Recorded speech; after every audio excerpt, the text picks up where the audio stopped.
The moon in which I live. Peaceful, relaxing, calming. In some ways, nearly perfect.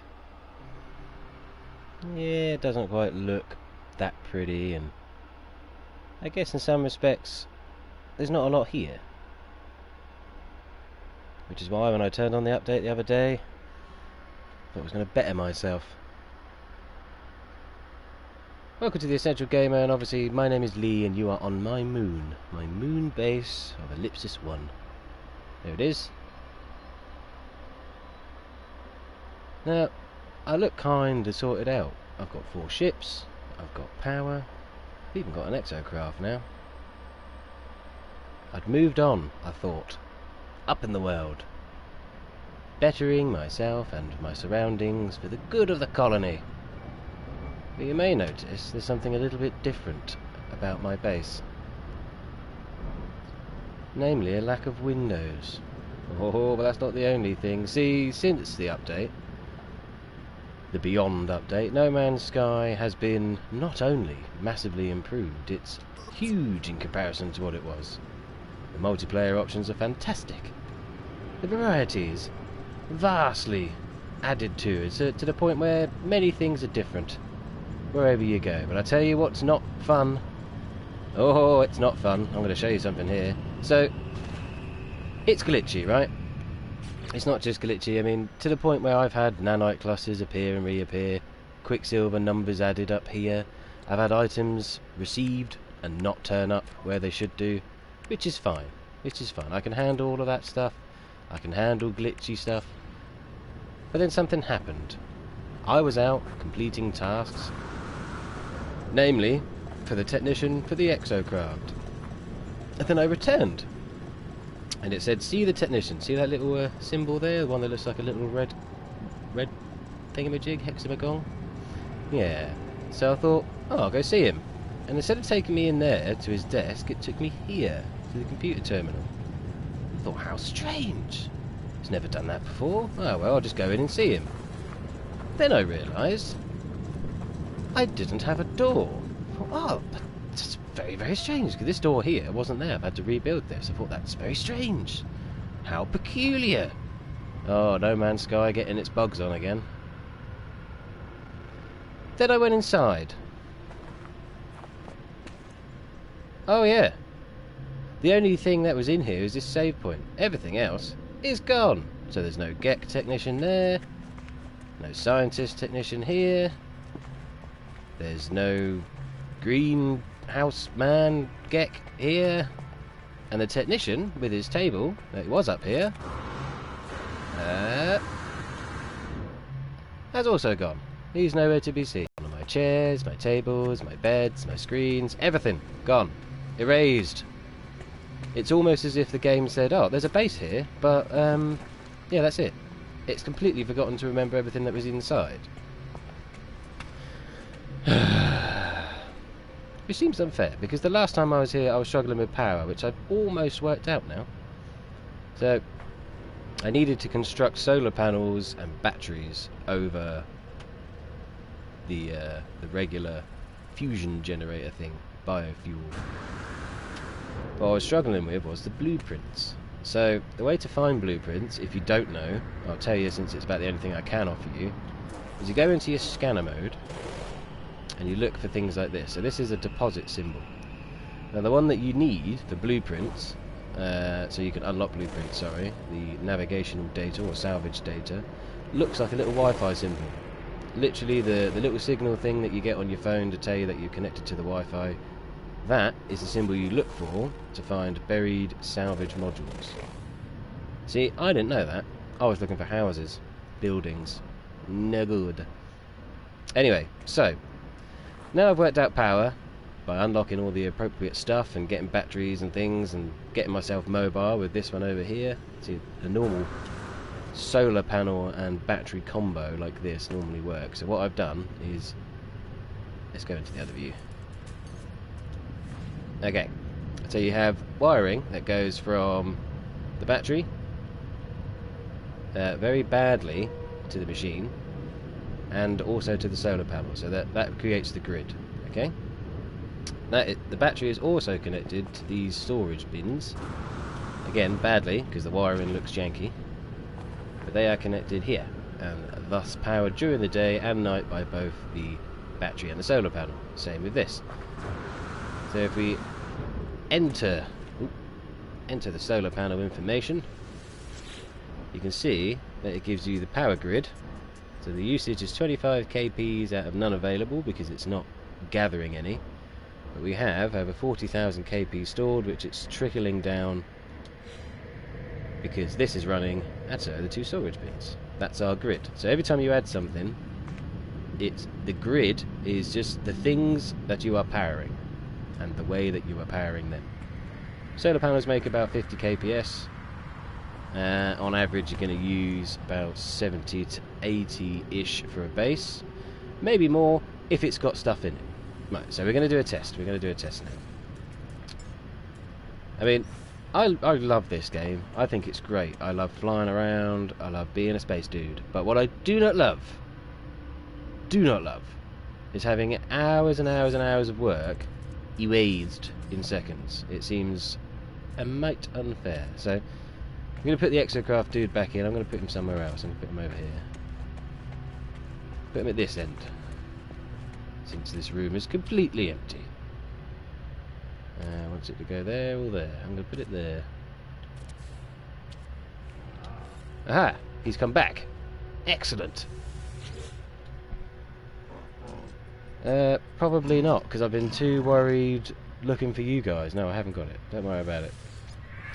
Do not worry about it. So that's one thing. That's one minor plus. Is that at least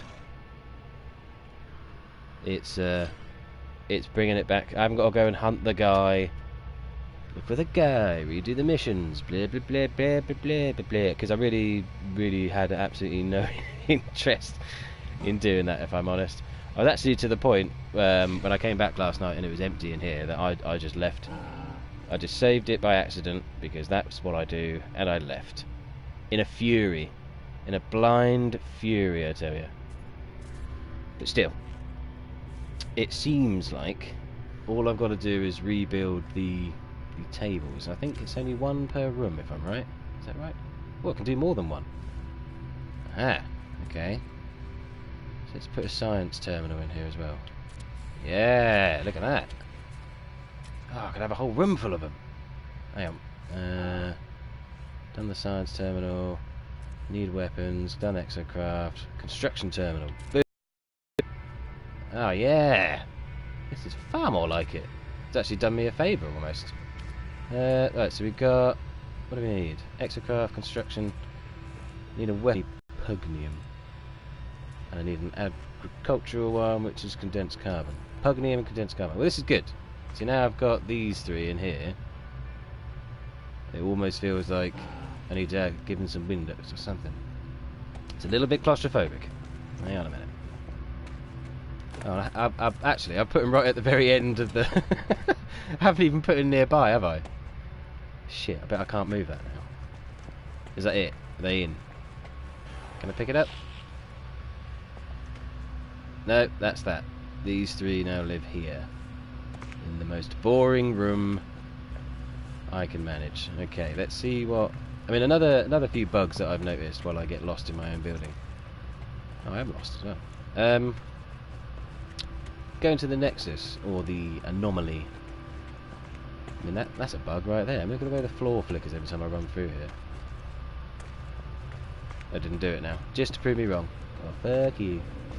Going to the Nexus, or the Anomaly, I've seen some giants, literally giant characters, like 10 feet tall bodies that are meant to be just like mine, but simply are not. They're just massive.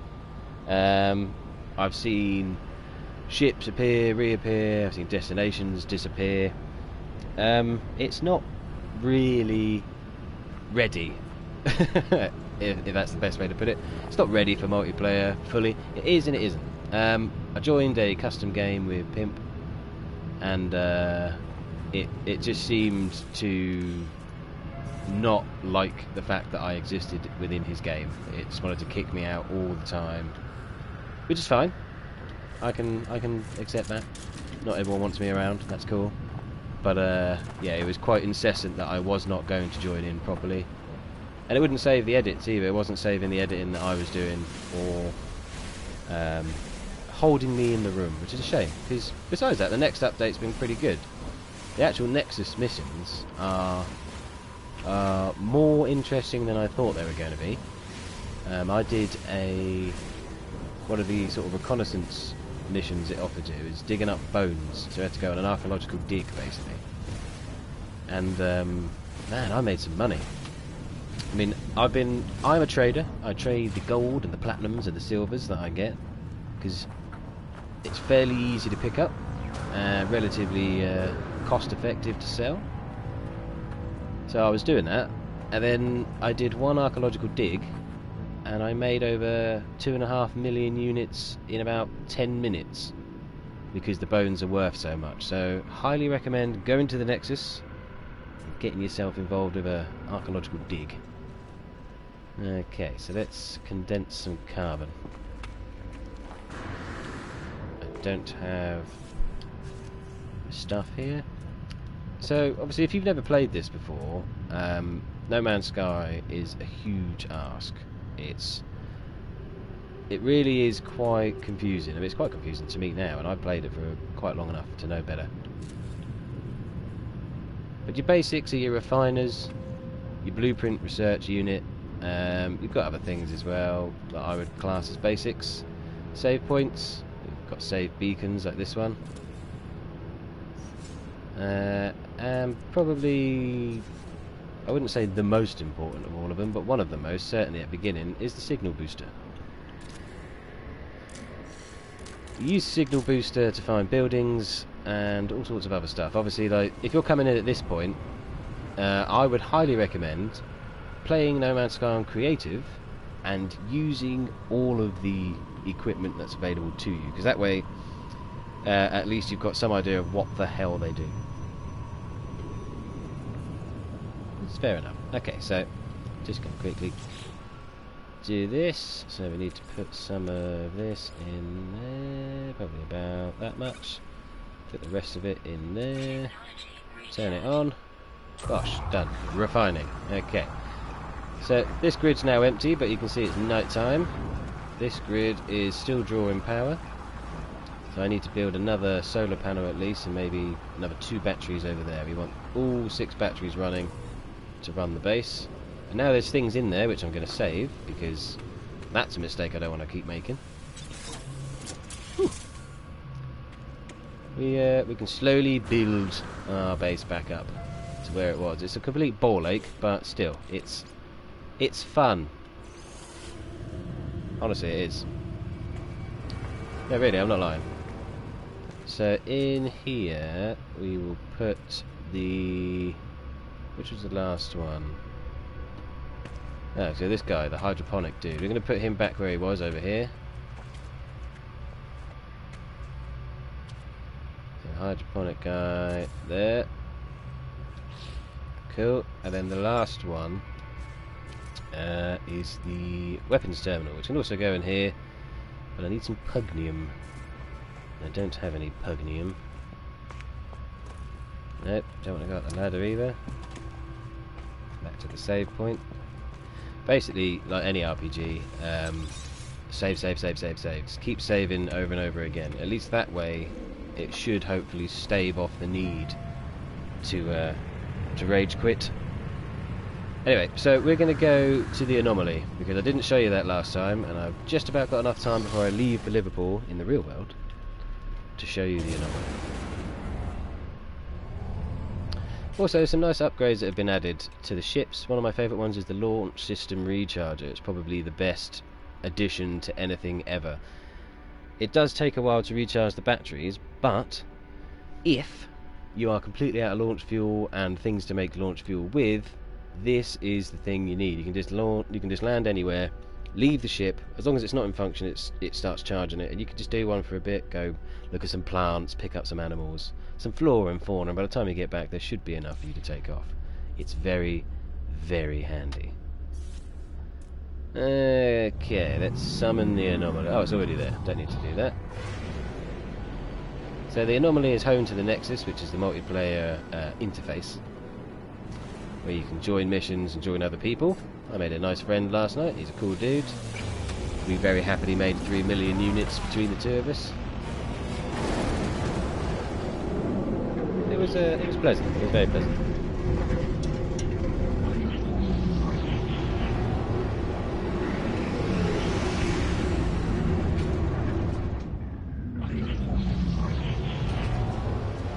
Okay, we're here. This is the Nexus. As you can see, it's a bit busy. Basically, what you're going to have here is other players. Hello. Hello there. You'll have many, many other players coming in, and what kind of mad face is that? Isn't it? So yeah, their ships land. You can't trade with them like you would in the normal space station, but you can speak directly to other characters, or other people I should say, other players. This here is the Nexus itself, so you join this to open up multiplayer options. So basically these are the lobbies that are available. So collect 5 storm crystals. Skeletal Legacy is definitely the one that you want to go for, loads of money in that. These other ones, some of these are find a thing, kill a thing, raid a place, destroy something, collect something. Explorative and combat based at the moment. So you join these lobbies like so. You initialize the mission. This will open up the 4 slots available here for people to join, including yourself. And then after this, it's when you go into the mission and you automatically put into a lobby. You can hear the person that's joined you, and generally go have a gay old time. You both travel together.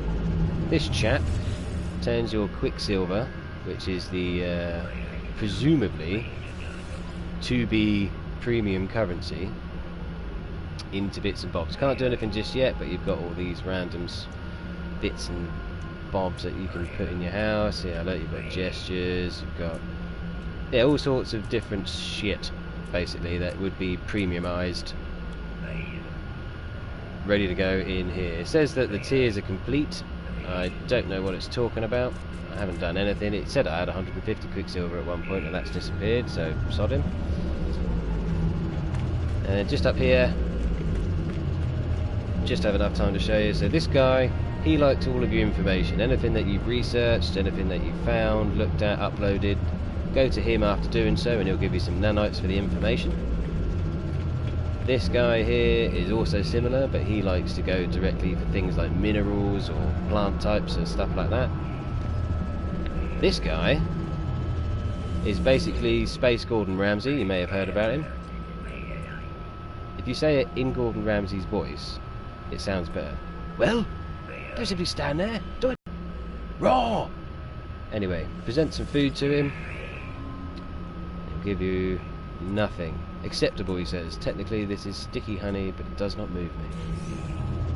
He gave me some nanites for that. But yeah, the more sort of exotic foods that you can bring to him or prepare yourself, the better the reaction and the reward. And then finally, you've got 2 more rooms. Through there is a warp room to anywhere at all. This way hold the 2 NPCs that live aboard the Anomaly that you'll be talking to. I can show you them. So you've got Nada and the other one, little Gek buddy. And then the final room is where you buy expansive blueprints from. So you can get the exocraft, there's weapons one, there's shields, you've got your ships, building materials. There you are, there's your exosuit one, and what's the last one? Just because I can't remember what it is.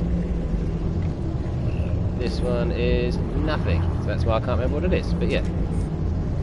You can also buy the odd weapon from here, and sometimes you'll get 1 or 2 free things to get. So where it has the price of your salvage data, that's the things you dig up with the little Wi-Fi symbol, sometimes that'll be 0, so you'll be able to just unlock bits and bobs as you go. But yeah, all the trees are here. So from small prefabs to technology modules, from the mobile technology to the things that you can build at your base, like landing pads, appearance modifiers, hazard protection units, blah blah blah blah blah. For me, the only place you really want to get to with this is the base teleporter, the appearance modifier if it bothers you that much, but more important I would say would be the health station, hazard protection unit, and then galactic trade terminal. If you follow that particular tree, you'll save almost all of the travelling that you have to do, because you can refill everything there and then, as well as buying new bits and bobs straight from the galactic trade terminal. You don't have to keep going to the bases.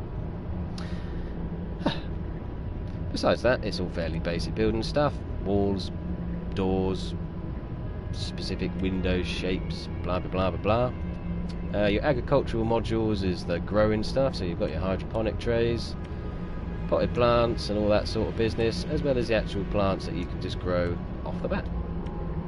Industrial modules go from everything from extractors and supply depots, supply pipe, gas extractor, etc., to electromagnetic generators, solar panels, floor switches, proximity switches, wall switches, and all the wiring. Illumination now gets its own tree as well, with all the lights, as well as decorative stuff like tables, desks, screen monitors, and all that sort of jazz. And then you've got the decorative modules, which is just basically everything that you can see but not use in any useful way. That's the same for decals. The underwater section has its own bit now as well, for the biodomes, you have watertight doors and all that sort of jazz. You've got your Roma geobays for the exocraft. You can also make your race initiator and obstacle course bits and bobs, as well as the portal stuff. So there. And that's basically the same with all of these. You open them up, you go and see the trees, and see what you can do. So I'm just going to throw myself back out into the Nexus for a second. Ah, we have a bit of a meeting going on in here. Hello chaps. How we doing? You guys are great.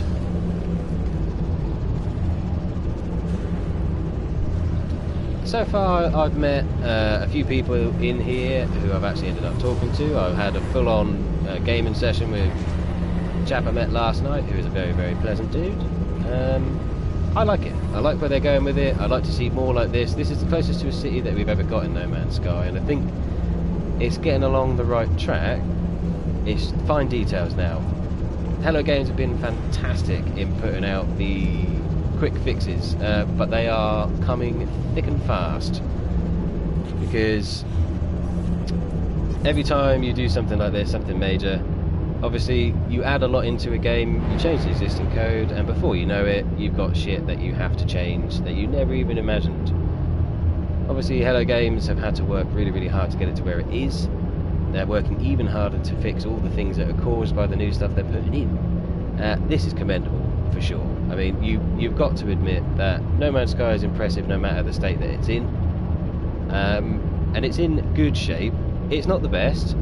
It's not as amazing as it could be because of the little glaring glitches that still exist within it.